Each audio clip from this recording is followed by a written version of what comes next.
All right. You already know what time it is. It's Monday night. Time for another open court discussion live in the Counselor's Corner. Fresh off one of the most important days of the year, Father's Day. I am your host, David Lorenzo Glover, aka the Controversial Counselor. Joining me is my co-host, the Big Bad Wolf, Herb Lewis. Oh, and the blue money making shirt, which means I gotta go to work. So y'all lucky. Y'all not gonna get the full bite. You may think that we are beating a dead horse, but in this case, charge me with the crime because goal setting as adults is extremely important. We have discussed mid-year magic, reflect, refocus, and recharge part one and two, where we covered focus areas, goal progress, two, habits and routines, three, self-care, and four, relationships. So tonight, Monday, June 16th, we will attempt to close out part three. Maybe not. We will discuss personal growth, time management, financial progress, and mindset and attitude. This should be another great one. Come on in. You don't have to stay for long. Please like and share our video, and don't forget to tell someone who is growing personally to share with another growing person to subscribe to our YouTube channel, The Controversial Counselor. Still sitting on 951 subs. No one said that these last 49 subs would be easy. Hey, 49 people, where you at? Come through and let's close this thing out. All right, everyone, here we are. Uh, what a refreshing day.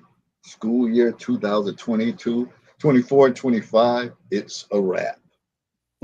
Year 20 in Baltimore County, it's a wrap. So it's just great to, you know, and I still gonna be opportunities for me to go into work over the summer, make money, and I'm not gonna turn down money. But the key thing is it'll be less kids. In fact, I think they're gonna have like some summer camps and different things going through, but our kids won't be there. They're going to another school for summer school, so it'll be refreshing because next year I'll be the eighth grade counselor, and as soon as you walk in the door, things get moving toward getting them ready for the ninth grade, and it's stuff throughout the year, making contacts with the high schools, and they're coming in and trying to establish relationships. So it's going to be a busy year. So I have a lot going on. Uh, and that kind of ties in with some of the things we'll discuss tonight when we talk about personal growth. What's good with you, Herb? Man, like I was saying earlier, looking to pick up another job. I haven't weighed myself, so that's probably hasn't changed a whole lot. But I'm making incremental steps. I'm not eating as much at my place of employment as I have, so I think that's gonna help. I've been cutting down on the sugary drinks, so baby steps. But my baby steps are all in one direction, and that's forward. So that's about all I can tell the masses. I still need to get a primary care doctor. I don't know if that's just me or that's indicative of the area, or it's like the country, um, a problem just like they have with getting teachers. But I'm gonna keep moving forward because I don't know what backwards means. But that is it, though. I got nothing else going on other than that. Yeah, pretty much. Uh, so when we look at, we're gonna dive right into it. So, like I said in the opening that we had already covered, goal progress, habits and routines, self care, and relationships. And for any people who don't think any of this is important, shame on you because a lot of times when y'all think about making changes, you don't break it down and look at like core areas. What many of you believe in is hope and prayer. Like you think if you go to the church, um, you think that your whole life is going to shift and you're going to prosper financially.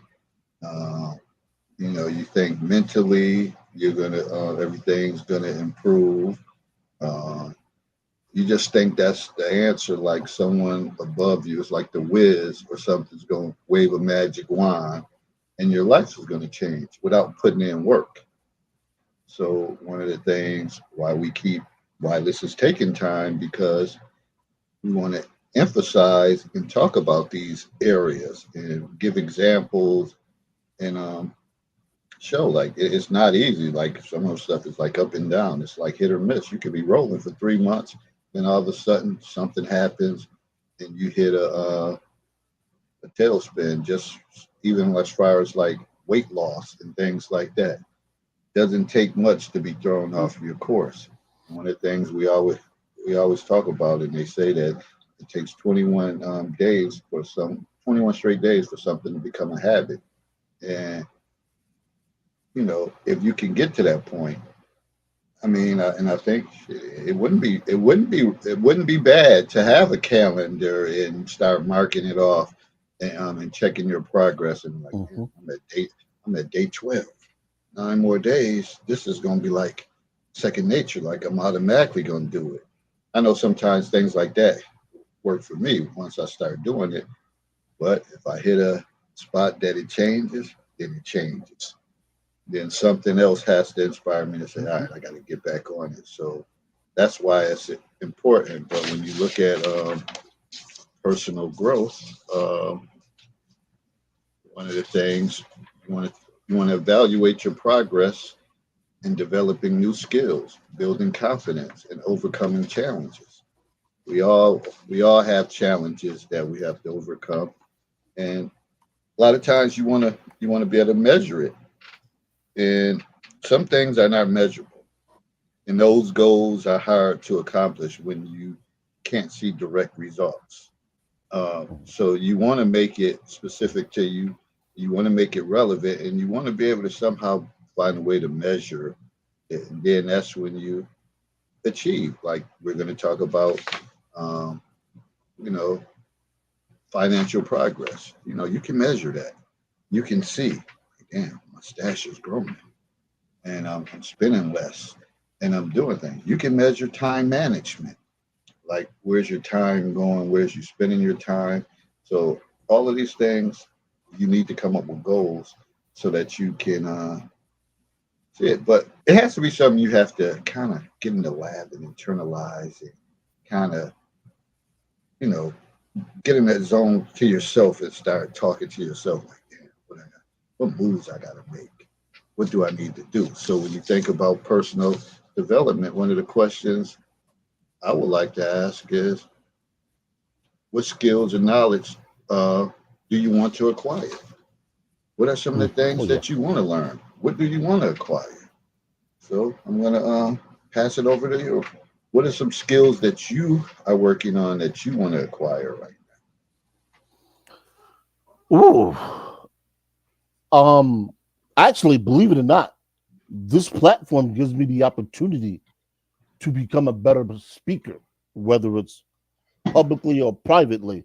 I remember when I first started out, and this is something I probably said, and I know I said it on a job interview, and I said before, I have a propensity, a very bad propensity to interrupt people because I'm always in kind of a quasi address the problem as opposed to letting them speak. It reminds me, and I mentioned this movie before, of Up in the Air. The reason why I mentioned that movie is because there's a lot of learning and teachable moments in that movie. I try and I try and give you guys um movies that are about life and not just about life, but how to get the most out of life and the most out of every situation. Just recently, I come across a bunch of reels, and I'm gonna share that with you guys. We're gonna turn that into probably a whole different way to look at your situation and the situation that you're in. And my little boy is back here meowing again. So with that, but this platform has taught me to be patient. You will always get your opportunity to speak and to be heard. You just need to be ready to grasp the moment because you may not get a second moment. And that's what a lot of people don't understand. As think about it, when you're a kid sitting there, you might be in the principal's office, you might be talking with one of your parents about something that went wrong. And they turn to you and they say, what happened? You have some kids that their story's not straight. They're not mentally clear. They're not coherent on the facts. And the next thing you know, the opportunity to speak is passing by. And the first thing they'll say was, you didn't give me an opportunity to explain. You were given the opportunity to explain, but you weren't ready. And as the old adage goes, if you stay ready, you don't have to get ready. This is why some people are able to capitalize from the moment go, and some aren't. Case in point, and I'll reference this, and I'm sure David will know. It was one of the NBA finals when Shaq couldn't go. Phil turned to Kobe and said, "Hey, we're gonna need you to lead the offense. The big fella's not in shape." Kobe, it wasn't the NBA finals, it was during the season. Kobe came out and went on that run of 50 straight like 6 or 7 50-point games. He was ready.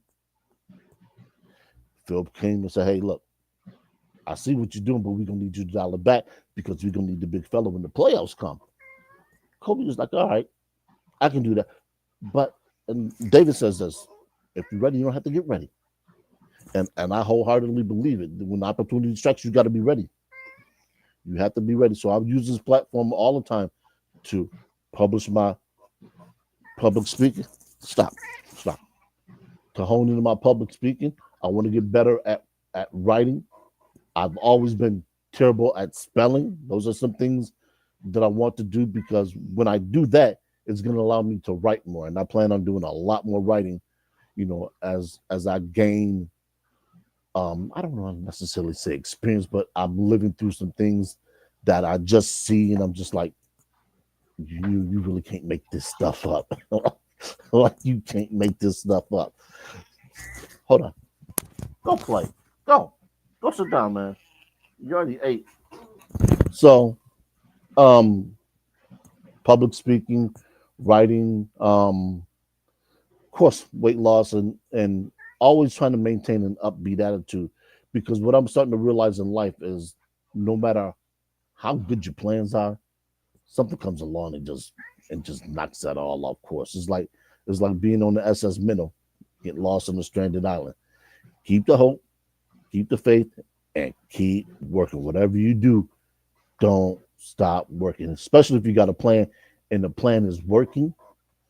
You may not see the fruits of your labor every day, but as long as you're progressing towards that goal and you know yourself that what you set forth prior has always worked, work, work. And if you need to, hey, go find a group of people who are doing what you do, whether it's building a business, investing, weight loss, reading. There are people out there you can align yourself with that will help you through them rough days because we have them. I I'm experiencing them right now with losing weight. I've never had a problem losing weight, but I've also realized one thing: I've never been 50 and been this heavy. I remember when I was in my late, I think I was in my mid to late 30s, dropped like 26 pounds in a month. The other thing I wasn't doing, I wasn't working, so that was my full time job. So I was dropping at the rate of a pound a day, and it was nothing. Now it's a little bit more of a struggle. So, but I'm gonna keep the faith. I'm gonna keep moving ahead because I know I've accomplished it before, and I'm gonna do it now. So, yeah, personal growth is something everybody should strive for, and it's not a New Year's resolution. Yeah, Those who only make um, those goals and stuff during New Year's Eve, it's pretty much a joke. It's just something to say. Like goals are meant to be said, is meant to have a timetable of when is measurable, when you think you can accomplish it, and where you need to be. And I always say, like when I first became a published author, I had to treat it like a baby. I took it in trimesters. And one of the things I did was try to keep the audience that I had acquired informed on every step that where I was at. So it kind of got them looking forward to it. So then it was easy when it was time to when the book came out and it was time to sell the book because they were like, shit, I felt like I wrote the book with you. I couldn't wait when you said, oh, it's time to choose the cover. You're coming out with the first draft. Here's a look at chapter 7. And I kind of used every uh, method I could to keep people informed. So, that's one of the things. And this platform probably has been a shocker to many for people to even know because I'm a quiet person by nature. At work, I talk to a few people. I keep it simple and, I mainly talk to the kids and clown around with them. But other people, they may not know anything. And then when someone says, oh, he has a podcast, he's an author. They're like, what? Like a podcast? He doesn't really talk. And they're like, oh, he talks. He talks. You just got to be around him. They're like, and he's funny. And so, it helped me grow in those areas. So, but for me, as I look at it, and we all know that I just turned the double nickels, 55. I'm like, man, I put in 31 years in education, 31 years. Uh, and if you never tuned in, I'll tell you like 31 years. Yeah. And it was like 11 years, 10 years at the college setting. I had 1 year in elementary. Then I had 8 years at the high school level. And now this is the end of my 12th year at the middle school level. So I've been fortunate to work at every level, worked at drug and alcohol rehabs, worked at psychiatric adult adolescent units, worked at detention homes. So, as one of my teachers, professors in leadership said, David, you'll be hard pressed to find anybody who's done have the gamut or the variations of experiences that you have had. So that led me to write the book Cocktail Conversations because over the years, some of the scenarios or situations, I would say, you can't make this shit up. This shit is Yeah. crazy. It's insanity. Some of the things that we go through. Prime example today, and this is something small, but you like, really? I'm walking in to work, and it's a man who has this like dog in the hallway, like in the main office, and I'm thinking like, why is he in here with this dog? And but it was foreign to him, like that was acceptable, but it's not because you went to school before. You don't see people coming through with animals. You don't bring a dog into a school because, for one, some kids are afraid of dogs. Some adults are afraid. Some people are allergic to certain animals and all that. So it was just like, I was like, well, like, oh, this is where we go start off the last day. Somebody with a dog. And it wasn't a CNI dog. It was like one of them little cute little poodle type dogs. And I'm like, I left that Yeah. little ass dog in the car. And so my coworkers were like, David, did you see the dog? You know me. I said, yeah, I seen the mutt. But I was like, it was like a mutt. It was like one of them little cute little cuddly little dogs or Support whatever. animals. Yeah. That's usually So what they call them. what you say they call them support animals? Yeah, and a lot of people just to put this in there, a lot of people, especially those who have them, won't make the distinguishment between support animals and animals who are actually trained for people to do things with. And doing security, man, it's a never, especially when you're in a public place, it's a never ending fight to get people to see they're not one and the same. I understand you have anxiety and it's terrible. You're medicated for it. You're pushing the puppy around in the stroller to help keep you calm. But man, it's not trained to do anything. It hasn't underwent the necessary training process like the CNI dog or uh, a, an animal that assists deaf people hasn't been trained to that extent. I'm sorry, you can't come in, and they want to quote unquote fight you tooth and nail for it. I'm just like, ah, that's Uh, so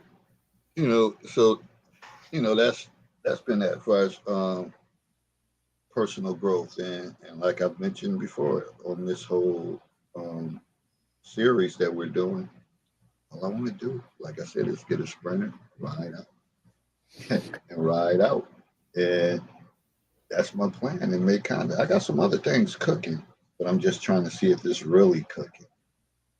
If the heat gonna turn up, but it's something that could be huge.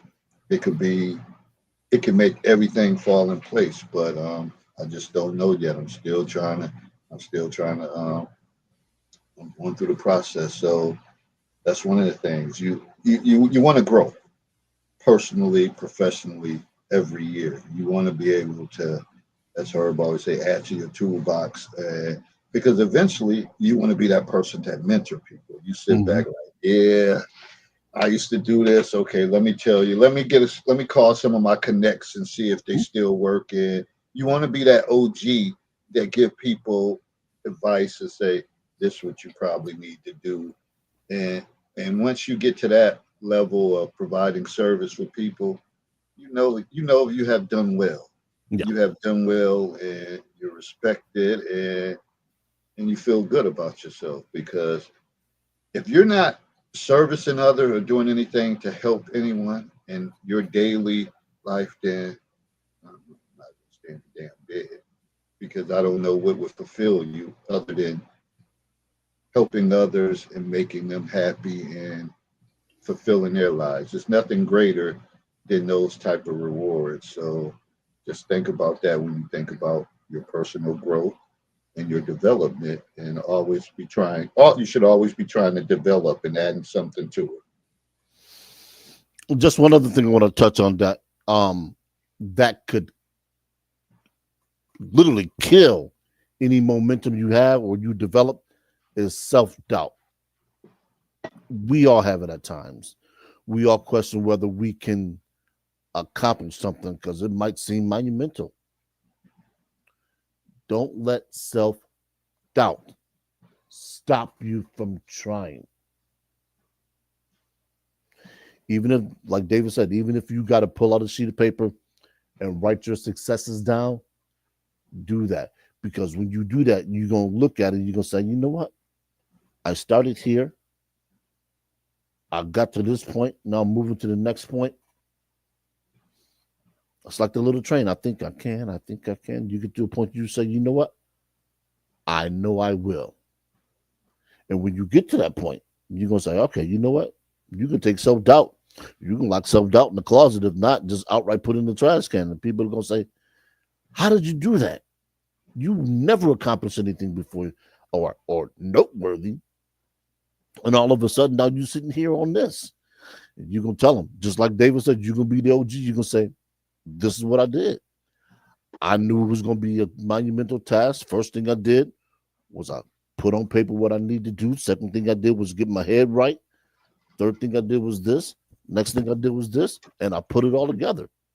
Next thing I know, I got a perfect Rubik's Cube, all the colors in place, looking real pretty to put it on the shelf. Now I'm looking for the next thing to do. It's kind of like Michael Jordan. After Mike got done with basketball, he said, well, let me go do something else. Let me go conquer something else. Some people are driven like that. Now, that doesn't necessarily mean you have to be driven to the extent that you're always looking for the next um, mission to accomplish or feat to achieve, but it keeps you going. And that's the type of stuff that leads to a quality of life. So when you see people, you know, they're 60, 70, and you say, are they ever going to retire? No, they're looking for the next great challenge for them. And I think one of the things, and I always quote him, because if you ever read any of the books, his books are very inspiring. Plus, he's one of the greatest coaches ever, John Wooden. And I think he said the journey is always better than the end. Mm-hmm. So, and I guess what he means by that, Say, for example, people who thrive to get married, and you're like, oh, I just want to be married. You got all these plans. You're planning the wedding and all of that stuff. And the thing about it is, um, it's the journey that keeps you going. Even it's the ups and downs, the highs and lows. But you learn to appreciate that, and you get back. As you get closer, you talk about it. Like, remember, we used to be going at it all the time. We couldn't just get along. We couldn't. We ain't having no plan. Look at us now. And but then you get to the point of getting married, and all of a sudden, shit changes. You know why? Because you didn't come up with no goals to say, now that we married, what's next? Okay, Right. we're about to do this. We're about to do this. Hey, you do this. This your profession. This my profession. Hey, baby, we need to get our own. And I'm tired of going to work for this. We need to collaborate and figure out how we can have our own and start our own and build towards that. It got to be something when people like, when you buy a home and things of that nature. Once you get there, you got to figure, okay, what's next? What am I going to do next? When you go out and purchase that new car, you got the car, it smell good, in the first few months and all that stuff, and looking good. Then all of a sudden, wear and tear, and you like it suddenly ain't that joy because when you get a new car, you want to jump in that shit for any reason, just to go across the street. You want to drive, just to be in it. But then once it starts getting, say, yeah, what am I gonna do?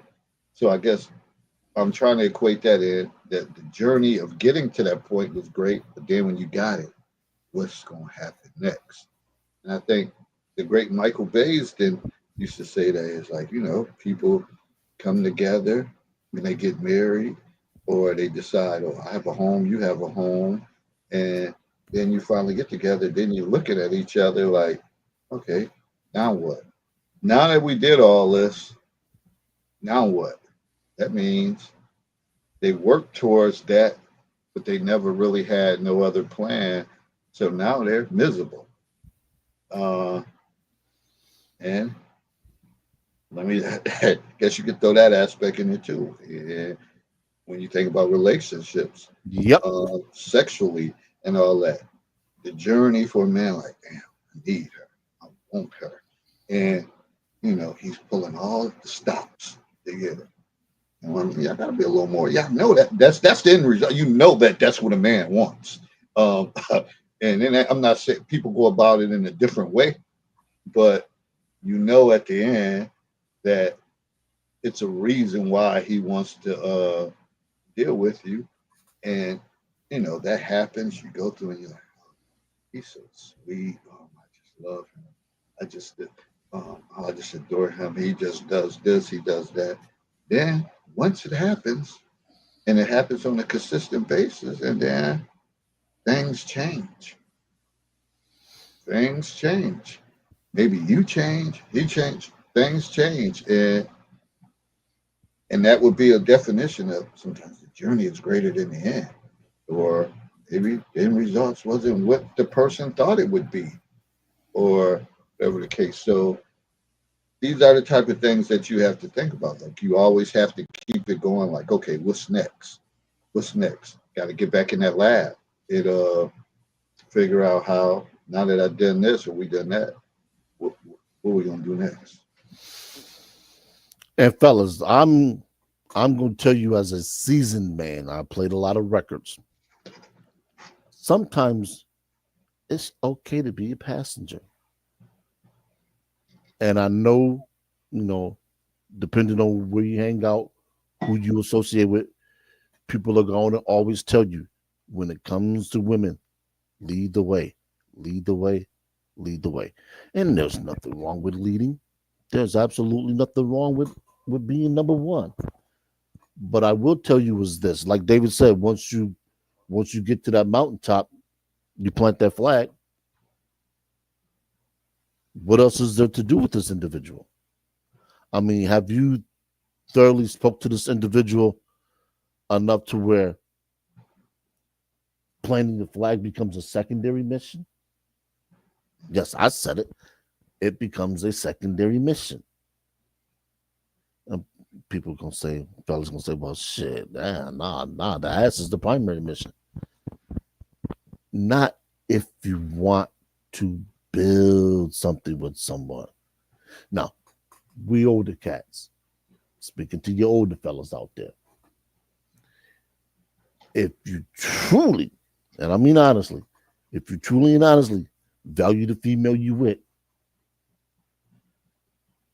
hopefully, and I'm channeling my Uncle Ron, you're going to want to plant that flag consistently, especially if it's good.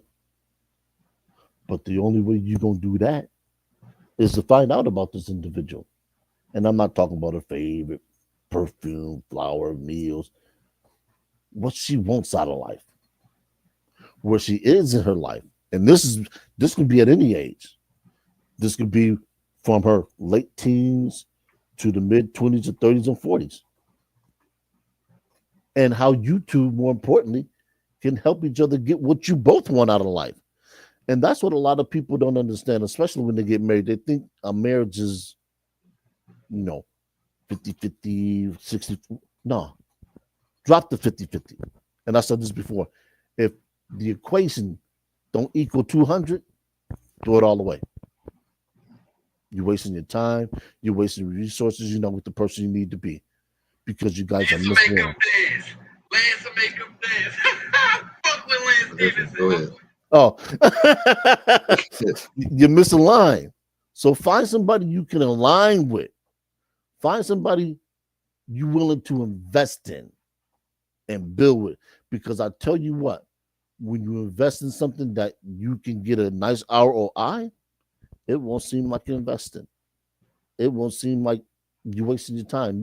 You'll look forward to this person. You say, you know what, fellas, I gotta bounce. They're gonna look at you like, you open?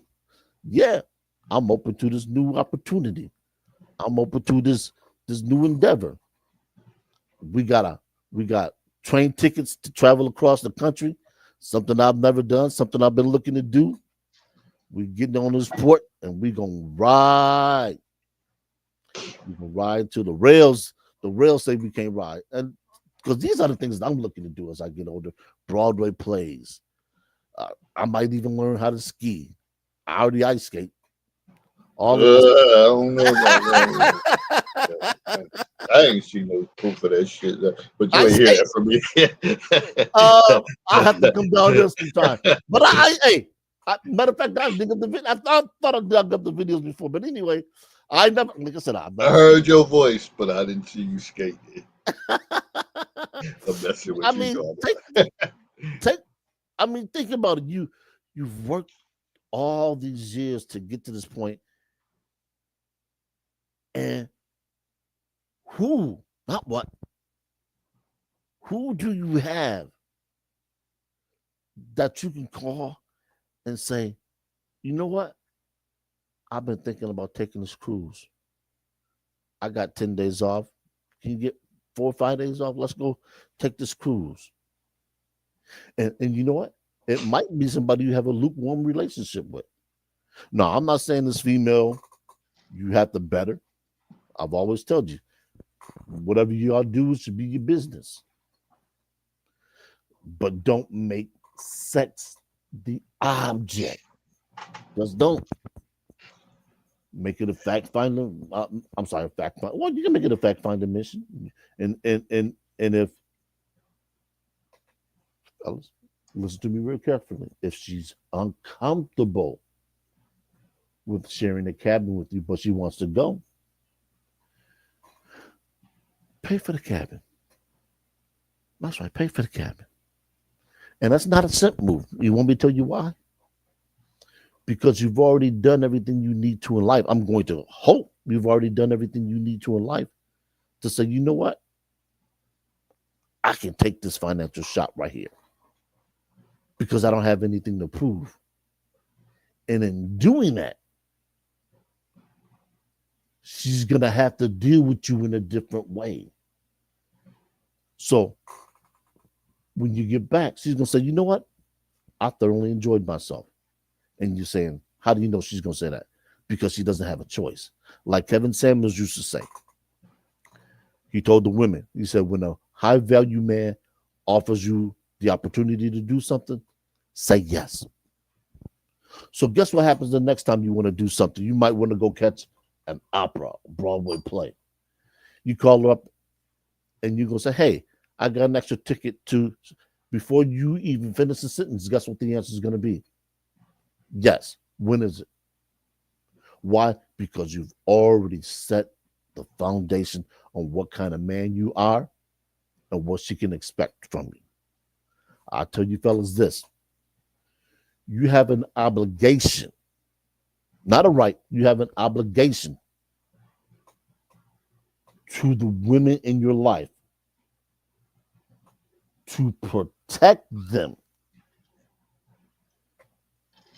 and create an environment to where they feel safe.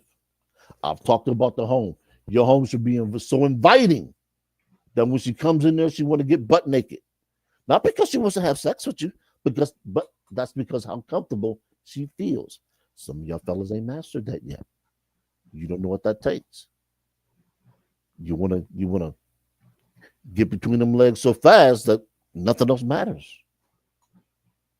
But then you want to run out and tell your peoples, yo man, I did this, I did that. And she looking at you like, see, you like the rest of them niggas. You ain't no good. You want to separate yourself from the pack? You got to do what the pack don't do. I'm not telling you how to spend your money. I'm just telling you how to elevate. Shout out to uh, um, Uncle Ron. Uncle Ron Wills. He says, keep rising and transforming. Hope you're doing well, brother. Hope you're recovering. But you got to elevate yourself. You're at the time in your life where what you do matters, and how you do it is going to speak volumes about you. You want people to call you the uncle and mean that title for real? You got to do that because the young cats is looking at you. Whether you think they are or not, that's what we used to do. When we came down the block, we saw the uncles we saw the older cats. Not necessarily uncles, could have been brothers. We saw the older cats with the females. We would say, how you get her? Said, you ain't ready for that information, young man. You got to come back when you're ready for that information. So, fellas, take it from a man who's done a few things with a few people. If it's just gonna cost you a few pennies, pluck the few pennies down, man. Make that female feel validated. Like I said, you ain't got to pound her out, because guess what she's gonna do? She's gonna tell her friends. And guess what her friends are gonna want to know? Is that really true? Did you really do that for her? Well, the thing about friends, they can tell when their uh, girlfriend, female family member is content. They can tell by the smile or by the way she moves or her whole temperament or whole attitude towards some things. And prime example, and it's totally different, but it just sometimes memories of shit just come off the top of my head. I remember one of my one supervisors. She didn't have a man. She wasn't a bad looking woman. I think at the time she had to be probably in her I was about 24, 25, so she probably had to be like in her 30s. And she was seemed to be miserable. It was me and her and this other woman worked together, and we would we both sometimes would come in like it would be a couple minutes late, or it wouldn't be nothing major, and she would be like first thing Monday morning. Our work day starts at 8 o'clock, not 8:01, not 8:02, not 8:03. Like damn, it's literally like 8:05. Like and but then once she got a man, things changed. She was a totally different person. She was content, and it was to the point that she used to nitpick me before because fuck, I ain't got no need to hold back. It was at Bryan and Stratton College. I worked there, and of course, once I started working there, I had a lot of people from Niagara Falls that wanted to. They started coming there. Yeah, Then, right down the street. so because they knew I was the advisor there, but she would get she would get a lot of hang up phone calls if I went to lunch. And she was like, David, we had 3 hang up phone calls. My phone would ring and then they would transfer it to their phone lines and the person would hang up. And I'm like, shit, they didn't want to speak to you. Don't every time I come from lunch, don't tell me how many hang up calls you had. You picked up the phone and they hung up. It wasn't me who answered. Right. Um, but so anyways, but once she got a man, things changed. And it was times like it was like perks for me. I was so happy she had got a man. Because I would take my lunch late and it would be like a Friday. And it would be like one Sunday, I'd be like, all right, I'm going to lunch. And then she would be like, have a good weekend. Huh? What do you mean have a good weekend? Because I would schedule work like 9 to 5. She was like, you go to lunch, don't come back. If somebody comes looking for you, we'll say you're in the bathroom or you got sick or whatever the case is. Have a good weekend, David. And I'm like, oh shit. And things was great because that became like a Friday ritual or whatever. I didn't work a full Friday. Like if I took my lunch 1:32, I knew my day was over. And she would just say, just go. Because she was fulfilled. And sometimes Yeah. man or woman could tell that person, hey, Yeah. lighten up. Is he good? Does he come to work? Uh, does does the kids respect? Does the students respect him? Lighten up. And she lighten up. And shout out to her. I'm not gonna call out your name. She used to pop in, and she always supported by my books and stuff. But that was like that was big because that lessened the tension because I don't think the tension had to be there because sometimes through personal growth, when we're Mhm. talking about relationships that we spoke on earlier, can make you change and make you grow. Yeah. Oh And yeah. that's what happened with her. And a lot of times, people change based on certain relationships and certain people they be around, and they'll say, "I'm more happier, feeling Oh. good about Oh yeah. myself." Oh yeah. And to follow that up, and it's funny how we pull one strand of this and it just seems to never end.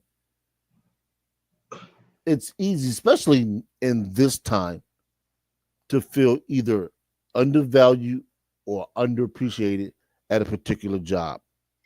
I know. Trust me, I'm there right now. But I want everybody, I don't care what your gender is, what your position is, to never underestimate how important your presence is to someone else, especially if you don't talk to a lot of people.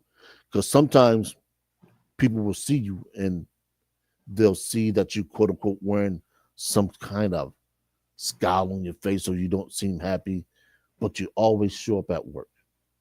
You always do your job and you take the the most menial tasks, the most mundane things, and you do them and you don't complain. And people will say, I don't understand how she or he do it day after day. Nobody says thank you. Nobody says I appreciate what you did. It's terrible. It's a terrible existence. Now just imagine one day you take a vacation, 4 days, and all those menial tasks that you used to do, everybody else got to do them. Guess what they're gonna say? Damn, I wish that individual was here. Now I understand what they go through, how they feel, and when you come back, that's what they're gonna say. You know what, man? I'm glad you're back. If there's anything I can do, let me know. Because sometimes people really don't know what a job calls for until they've had to do it, whether it's on an emergency basis or just a temporary basis, 15, 20 minutes. They say, man, bro, you know what? let me take you out for a beer, or you want lunch? It's on me. And sometimes you may not get that stuff, but I'm here to tell you, you appreciate it. You're valued beyond the paycheck, even if you don't speak to your coworkers like that. And that's the thing I want you all to carry with you in your heart when you go to work, and it seems like, you know, it ain't there. I'm gonna call it beyond the paycheck. Might even write a book about something about beyond the paycheck. I know something out there about that, but yeah, it's hard, but keep going. So that was a little bit about personal growth and you know, excellent points made. Kind of gave you a different spin on everything about personal growth, but time management, time management, always think. And I think I got this quote from a movie. It was Poetic Justice. Um, when the mother had uh, Lucky, Lucky was playing the video games, and he was going through the thing with his getting his daughter because you know the mother was smoking and having men in and out, and the daughter came to live with him, and he was playing video games, and the mother was like, "Listen, you got her here. You're gonna have to get your shit together." And she was like, "Time ain't forever. Time is not forever. Like you can't sit around wasting time." That always stuck with me because it's not forever. Like time management, and we all waste time.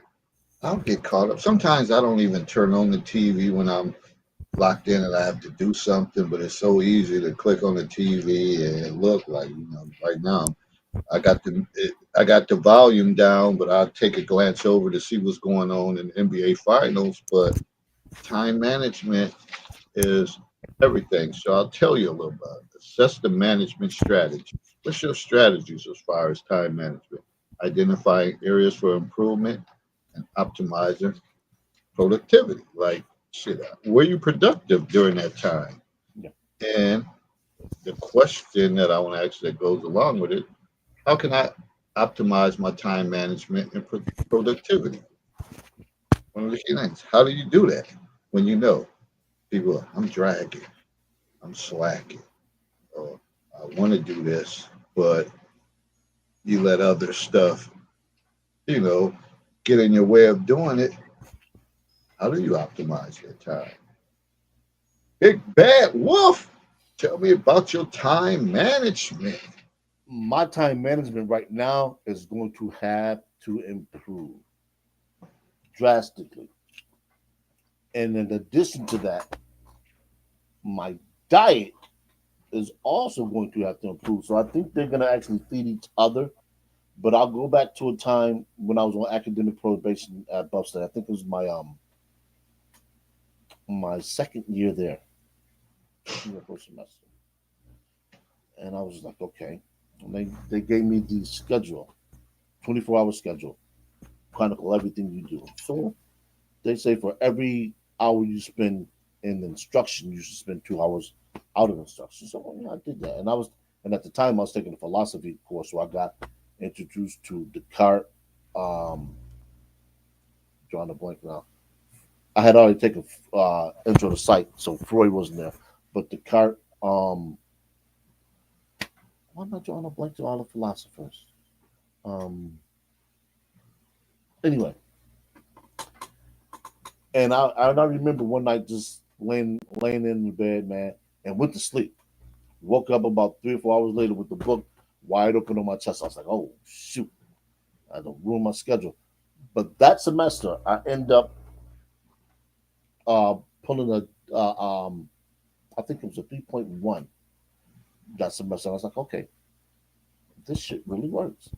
And it was something I had added to my academic toolkit going forward. Now, obviously got academically dismissed, but it was something I'd never forgotten. So for everything, and this is why I always preach this, for everything that I'm trying to get better at, I'm going to do the initial work and then I'm going to do follow up work with that. Now, some things I've gotten better at, some things I'm, oh hum. I want to play an instrument. So guess what I'm going to have to do?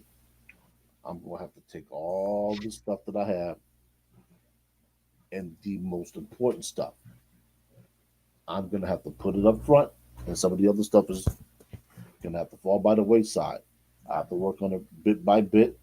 I got my paperwork sitting here for a couple of games that I probably should have already had done, honestly, but procrastination bit me, and I'm just like, you know what?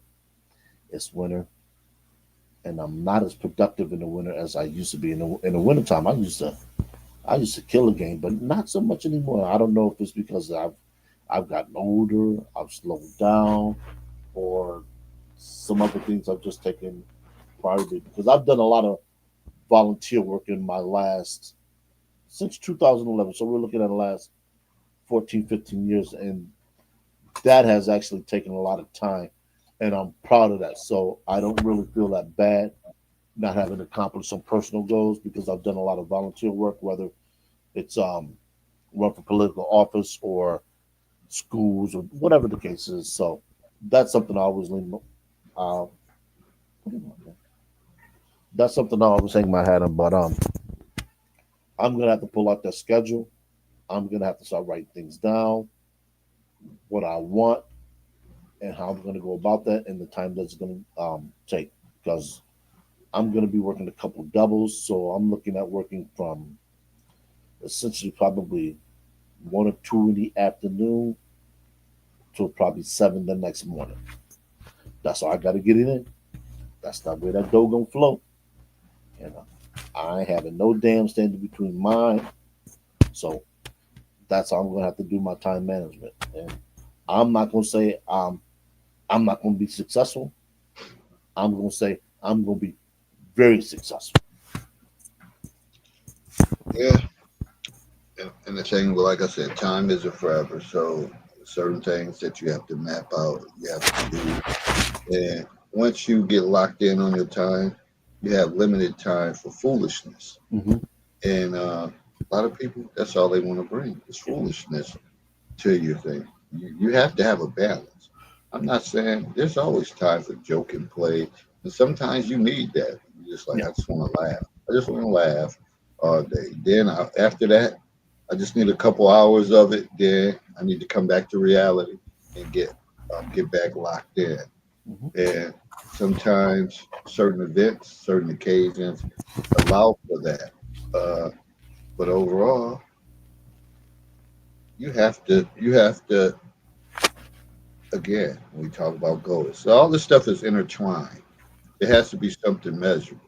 So if you're chasing actual dollars or figures and stuff like that, but time has a lot to do with it, then you have to be everything has to be calculated and on point. And those who got everything down to a science, they're like, I can't afford to do this because uh, if I do this, this is going to take me off, or this is going to throw my schedule off, and all that stuff. And you just have to be able to do it. And I want to give a shout out to my sister who puts in her work as a CEO, and whatever she wants, whatever when she wants to have something, she likes to bring people together, and she puts in that time, manages it correctly to have enough time off and bring people together and create more memories.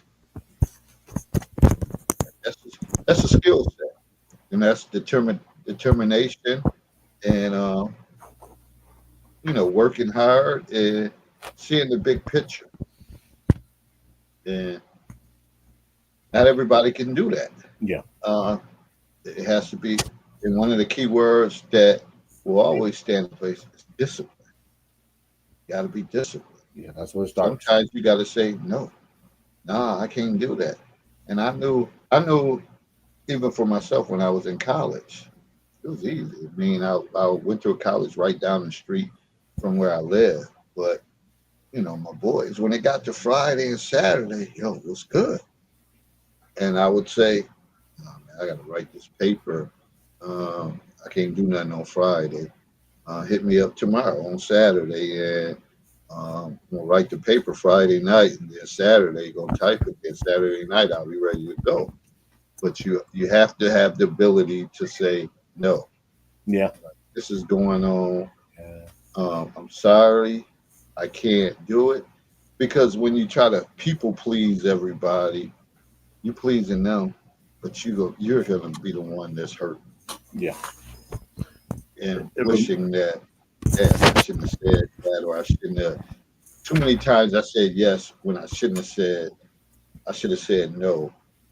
So all of that plays into effect with your time management. Try to manage. yeah, it reminds me of when my first 2 years at Buff State. Oh, actually, I've always worked. So at the time I went to Buff State on the weekends, while people were going to frat parties, I took the 40 home and I worked. Now, if I was lucky enough to get out of work on time, I would get the 40 back to campus, get to sleep in quote unquote my own bed. If not, I'll probably go home, try to find something to throw on and go to Pleasantville. I'm like, I'm here, I'm stuck. I don't have a car. I can't drive back to campus, so I might as well go hang out at the local club. I was old enough at that particular point, so that's why a lot of frat parties I missed. I wasn't going to the Kappas, to the Alphas and the Qs at the time. They weren't permitted on campus, so they didn't have any parties actually at that particular point in time. Because I remember learning about the Qs after I was like, Qs, who the hell are they? And for people that don't know the black fraternity sororities, Alpha Kappa, Kappa Alpha Psi, A Alpha Phi Alpha, and Omega Phi Psi. Omega Phi Psi are the Qs, just in case anybody doesn't know. But I was, man, I gotta go home and get some pocket change. I can't be walking around here completely broken. Then I had some department store credit cards, so I was like, I gotta make the minimum on those. So, the way I was looking at being a freshman was completely different from everybody else. Everybody else is like, man, I'm going to this, going to that. Now, I do remember taking some time off, going to the Alpha Cabaret, and I had a blast at those events, man, because the Alpha Cabaret was everybody was that joint. Boy. It was like, yo, I got some more pictures. I got to dig them up, but man, um, it was college was fun. College was fun, and I would tell anybody, I don't care who you are. I don't care what your GPA might be. Go, go to a college, and if you can, stay on campus because you're going to learn so much. You're going to meet so many people, and you're going to do. Hopefully, you're going to do some things. Join a student organization. It doesn't have to necessarily be a Greek letter. It can be any one of 100 that most colleges will have, and become involved. Honestly, because that's going to be the greatest time in your life where you make the most connections at. And those connections you make, you don't know what they'll turn into. There's a lot of people who got to where they are, not because they were scholars, it's because they know who they know in college. So they go back and they look at the alumni association and they say, hey, I went there such and such and such. Can you hook me up with a lead to this? You may want to become a musician. You may want to become an artist. Hell, you may want to get into research, but you don't know where to start. You might have an idea on a book you might want to publish, but you don't know who to contact. You might need somebody to edit. You don't have a lot of money. You might need somebody to, as David was alluding to earlier, do artwork. All this stuff. A lot of people will do for free. You know why? Because if your book's a home run and people like the artwork, they can say, "Who did your artwork?" You can say, such and such. We went to school together. I looked him or her up at the alumni association. They can say, "Do you have a contact number for him?" Sure. Give them a contact number. That person contacts them. They do a cover for them.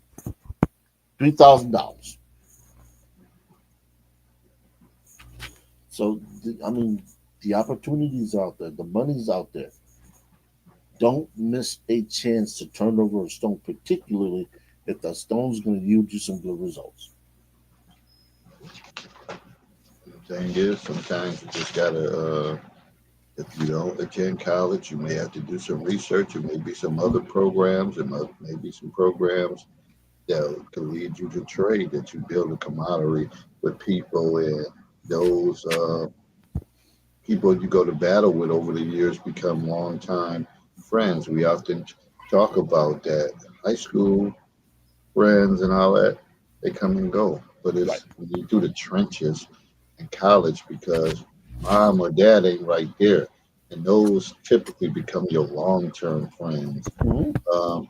And granted, you have friends from, your past neighborhood, whether, for me, I have friends I grew up with, and we're still cool, and my boys are still um, the ones I won the state championship with.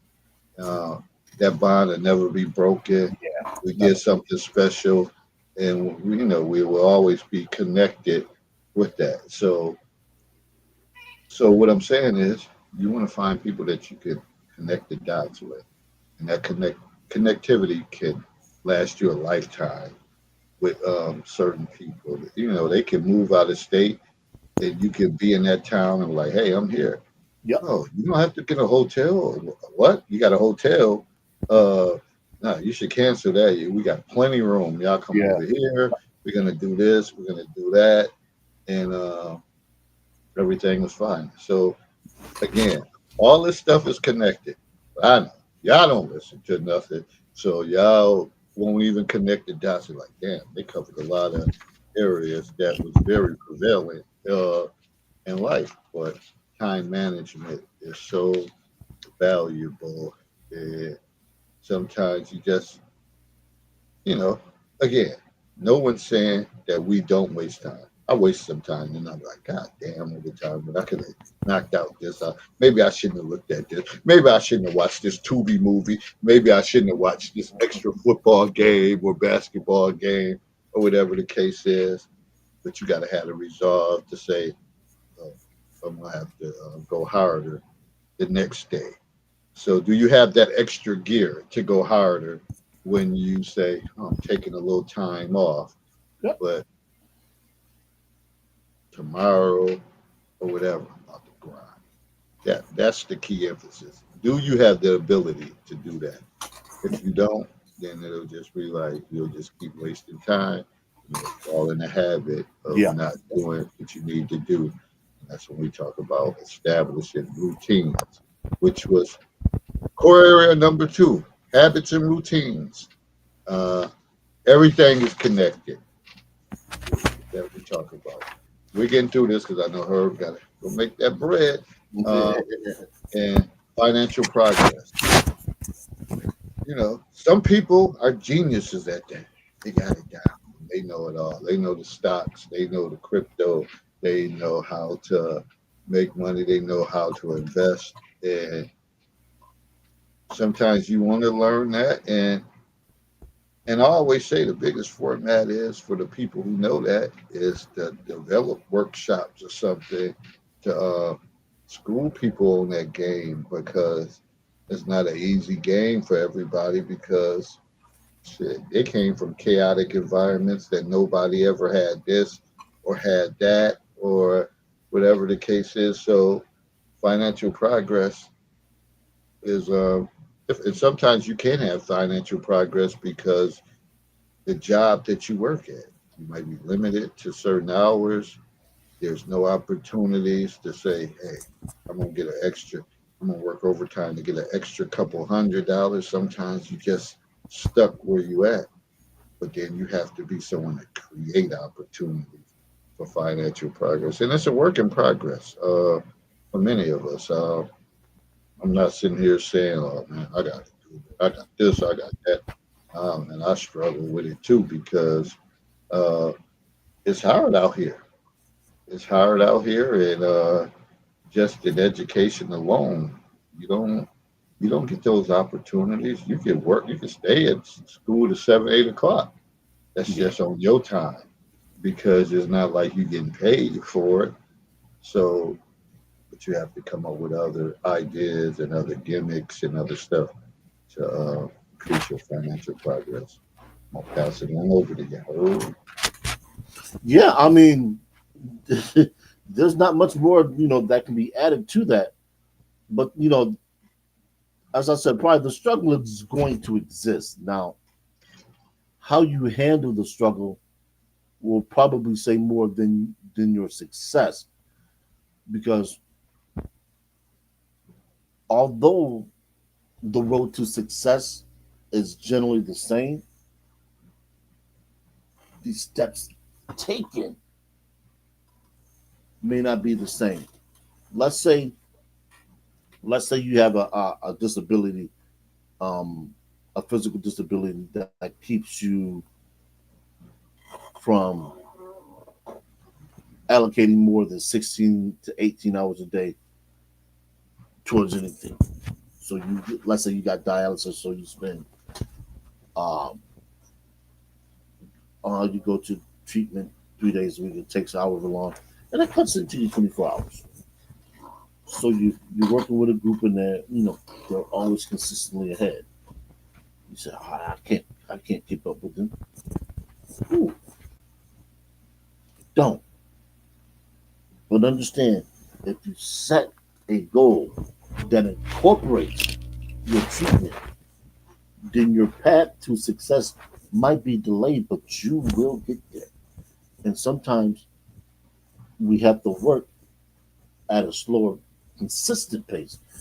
I'll use this analogy. If you got to move 1,000 pounds from point A to point B, how do you do it? It's not that hard. So don't make it harder. You do it a little at a time until you get 1,000 pounds from point A to point B. And if it takes you a little longer than the road scholar, no biggie. No biggie at all. And don't make it a competition, because that's where that self doubt I talked about earlier creeps in, because you're comparing yourself to what someone else has did. You shouldn't do that. They say comparison is the thief of joy. Uh, Comparison is the joy of the theft of joy. Make sure I say that correctly. So don't compare yourself to anybody else. Your journey is your journey, just like my journey to lose 106 pounds. It is no one else's journey. It's my journey. But I put it out there so people understand that I have a mission. My mission is to lose 106 pounds.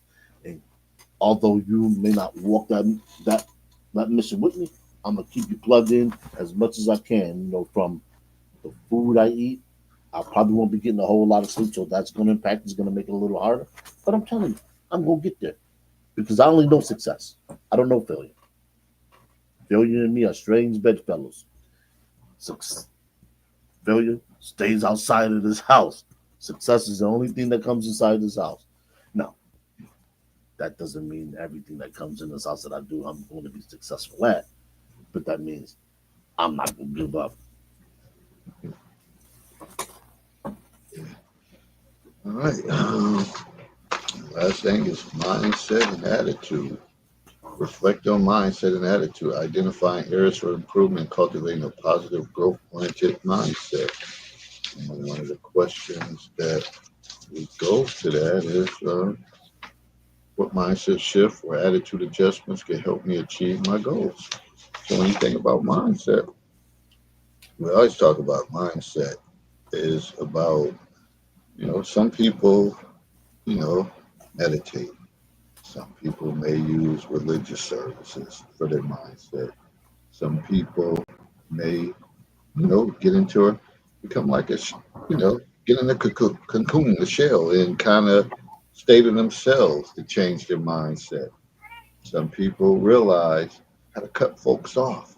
I can't Mm, keep doing this. Every mm, time I talk to them, it's freaking negative. It's wearing me down. Uh, every time, everything, their actions is always negative, whatever. All of that stuff has to be looked at.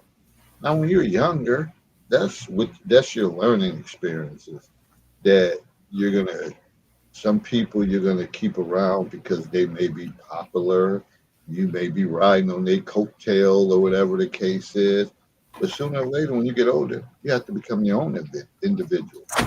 You have to be the captain, and you have to be able to say, "Nah, I ain't doing that," or whatever the case is. And trust me, when you become that person, they're gonna respect you because one of the things is you're gonna be consistent. If you have a consistent mindset, then you could be all right. And sometimes you have to bend a little bit to grow. And I just talked about that on my No Friday Foolishness. Sometimes you have to bend a little bit to grow. Uh, you don't want to bend too much that you're out of your character. But sometimes you may have to say, I might have to do this. Um, or maybe I might need to reach out to this person. Maybe I should respond to this text. Like it's so many variables, but your mindset is everything. Like when you have a positive mindset, then you can pivot and shift in different ways. But when that shit is jacked up, a lot of things can go wrong, and you have to understand it. So that's going to be key to all of this. That we use that as point eight, but that could be a shift to everything. That can drive any of them. Your goal setting, habits and routines. What's the other one? Self care. We've been talking about this so long that I know them by heart. Self care, relationships. Your mindset can drive each and every one of them. So it may very well be the most important one. Anything that's about how you feeling mentally can drive a lot of this stuff. Yeah, it's definitely the engine. I mean, that's where everything for a person begins is in the mind. What am I going to eat today?